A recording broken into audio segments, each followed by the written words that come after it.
Amid this market sell-off, Warren Buffett himself cannot resist this awesome deal we're going to be analyzing today. We got to stop saying Warren Buffett. He's just the friendly, kind face we see all over CNBC, but I don't think he makes many of the decisions anymore at Berkshire Hathaway. But either way, it makes for some good clickbait, might I say. But getting right into this, guys, investing legend Warren Buffett raised his Delta Airlines stake by nearly 1 million shares amid, I'm not going to say it because every time I say it, YouTube removes my ad revenue and then I dispute it and they give it back. Not sure what that's about, but the market rout last week, Delta Airlines stock reversed even lower. The Berkshire Hathaway BRKB chief acquired more than 976,000 Delta Airlines shares for about $45.3 million. That is a league I am nowhere near, for an average price of $46.40. Bloomberg reported citing a regulatory filing. So let's get into Delta Airlines and just really quickly see what's going on with this stock, because it's one that I haven't been paying attention to, but it is down, if I can get that to line up there, about 23%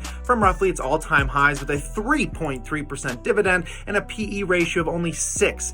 A PE ratio of 6, that is not something that I'm used to saying in these current market conditions, even though they're down. And it's got a market cap of about $30 billion, which is going to matter in a second, because we're just going to analyze their books really quick to see what's going on here. So we're in Yahoo Finance, and I just want to show you the things that I always pay attention to when I'm analyzing stocks, which is total asset versus the total liability. So we've got about 49, we'll round it up, let's just say 50 billion in total liabilities, and we got total assets of about 64.5 billion, leaving us with right around $14.5 billion in underlying assets, which just means if we liquidated the whole company today, we'd be left with about $15 billion. So that is half of the current market capitalization. And that, my friends, is a rarity within the market. I know that might sound like you're overpaying, but trust me, it is not, considering taking a look at their financials on the side here. This company's done an incredible job stabilizing and growing these revenues consistently year over year. And we know that's how the airlines usually work. I don't personally own this stock, but what I think we're going to do is we're going to take a look at the stocks getting hit the worst by far during this market crisis. And then I'm going to show you the stocks that I'm personally interested in buying and what I'm paying attention to. But let's take a bit of a listen here. I found a video of Warren Buffett talking about Delta a little bit in the past. Drop it.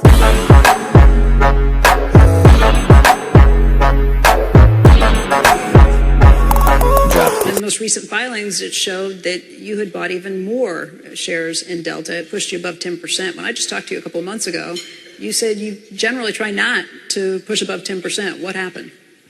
Well, that was an interesting situation. Delta made an appearance, I don't know, 3 weeks ago or at some investment conference, and they announced they'd bought in 26 or 27 million shares and borrowed $1 billion to do it. Well, I like that from two aspects. They bought in 4% of their stock, so all of a sudden we own 4% more of Delta than we had the day before. I like the fact they were willing to borrow $1 billion to accelerate a stock repurchase program. But what I didn't realize was that purchase had taken us over 10%, so I was already in territory that I didn't plan to get. So I just decided to buy a whole lot more stock. I mean, once I'd lost my virginity, essentially, I thought, why stop at one, you know?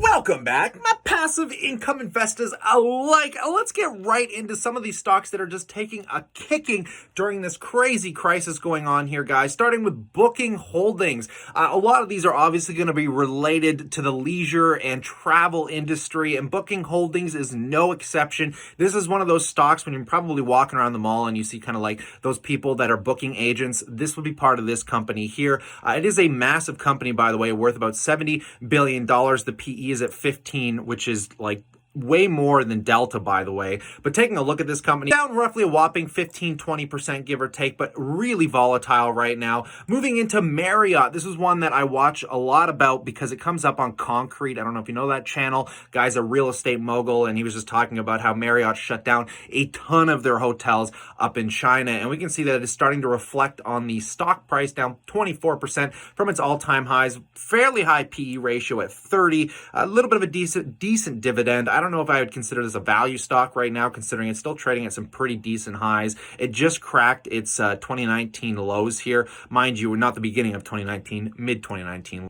This is something I shouldn't have to mention because, I mean, we talk about it all the time. You probably hear about it on Financial Education Channel, every other channel that pretty much looks for deep value discounts. And, you know, the cruise lines are absolutely no exception here. Taking a look at Royal Caribbean Cruise, down just as much as Carnival Cruise here. Well, Carnival Cruise, I think, is down more. But taking a look at the underlying balance sheet, we got a PE of 8 on Royal Caribbean, 4% dividend yield, and a market cap of $15 billion. Whereas with Carnival Cruise, a little bit of a bigger market cap, $20 billion. PE is a lot lower and the dividend's a lot higher. So, I mean, if you're looking to dip your toes into one of these travel or these cruise stocks, Carnival Cruise definitely comes in at the top. And speaking of financial education, he made an incredible video talking about Carnival Cruise because he took one of their cruises so he could review it, considering he's a big shareholder in this company. I might leave the link down below, or you can just scroll on to financial education. But also, I didn't have to pay tax because, once again, you're in international waters. You don't have to pay any tax when you buy items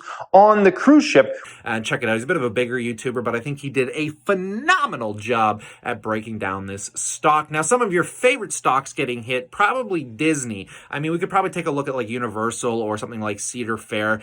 They're not getting hit majorly, but they are feeling the pain because these are obviously, you know, related to theme parks. And Disney is absolutely no exception to that because a lot of their revenue comes from their theme park. And it is down, if I can get the little peek at the all-time high, we're looking at a 22% drop on this massive conglomerate here. One of the S&P top babies, the favorite companies, the golden child of some of the S&P stocks here, with a PE ratio of 18, trading at a $200 billion market cap. Nice to see that dividend start creeping up as that stock price comes down. They pretty much lost all of the gains that got wiped out from the streaming service they released, because that is what caused this massive spike in the early 2019s here, bringing the stock up to a massive rally, up 36%, only to see it get all of that wiped out. But if you are a long-term investor, I'm not the biggest fan of Disney. It's one of these ones you might want to buy for your kids because the dividend yield, it creeps up slowly over time. Taking a look at the max return on Disney, you know, as of 2015, they haven't done too much on the stock price, but overall, this is a great company to hold if it's something that fits your personal set of circumstances. And now moving on to one that probably affects you foodies out there that like your fast food. We're talking about KFC, Taco Bell. This company is Yum Brands. It holds many different restaurant chains. It's taking a pretty big hit from its all-time highs moving into 2020. It's down 20% as well. But amidst this market stuff going on, it's only down because, I mean, this news is still fairly recent, and it is only down about 10%. But even still, it's a 2% yield. If you're a big fan of KFC or Taco Bell, this might be your chance to get, maybe a Pizza Hut fan. This is a good chance to get into some of these brands. PE ratio is still a little higher than I'd like to see it, but with a $28 billion market cap, this is nothing to gawk at. It's a pretty decent sized company. Let's take a look at the long-term report. Very, very reliable long-term company. I mean, look at this beautiful chart. So to pick up some of these discounts here, can't complain. Moving into the sector probably getting hit the hardest, that is the most underrated by far. We're talking about the oil sector. I've talked about this as of recent. We got ExxonMobil, BP here, the biggest oil industries out there, taking massive hits. It's just been a whirlwind of bad news for these guys with oil tanking, all this stuff going on globally. And then on top of that, you know, this most recent news, the CV thing going on out here. I'm so annoyed trying to not say it. I want to talk about it so bad, but I'm tired of disputing every video that gets flagged for me mentioning it. But taking a look, I am not the oil baron. That would be Matt Money and one of my other favorite YouTubers. Though oil isn't something I particularly participate in, doesn't mean you don't. And honestly, if you are a fan of these oil stocks, now is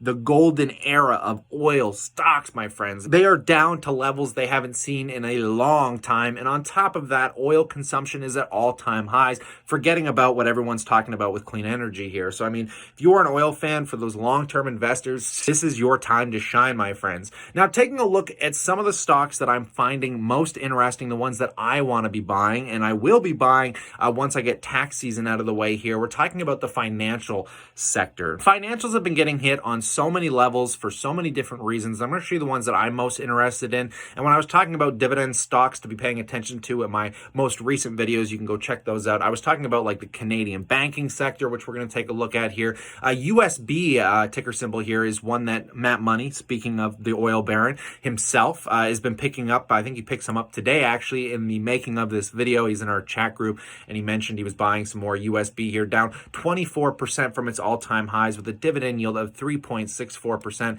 and a PE of 11. Right now, the banks are sitting at PE levels they haven't seen in a long time, considering the balance sheets have actually been growing quite steadily in 2019. One that I have been really eyeing up, one that I already own, is Wells Fargo. Now, this stock has plenty of reason to be down, ladies and gentlemen. Wells Fargo went through a bit of a scandal just a year ago that they've been trying to recover from. So bankers out there were, corruptly opening up multiple bank accounts in people's names to collect commissions. It is a very unusual scandal. It's costing them billions of dollars, but we're talking about a company that manages trillions in assets. And to be down where it is, I think it's an incredible bargain with a PE ratio of 10, $160 billion market cap, and a dividend yield, very unusual in the banking sector, by the way, of a 5% yield, which is why I'm most attracted to it, because I think it's going to sustain that, considering it's grown it historically over time, and they leave a lot of room for any issues they may run into on their balance sheet. So, I will be definitely buying more Wells Fargo. Going into my Royal Bank account,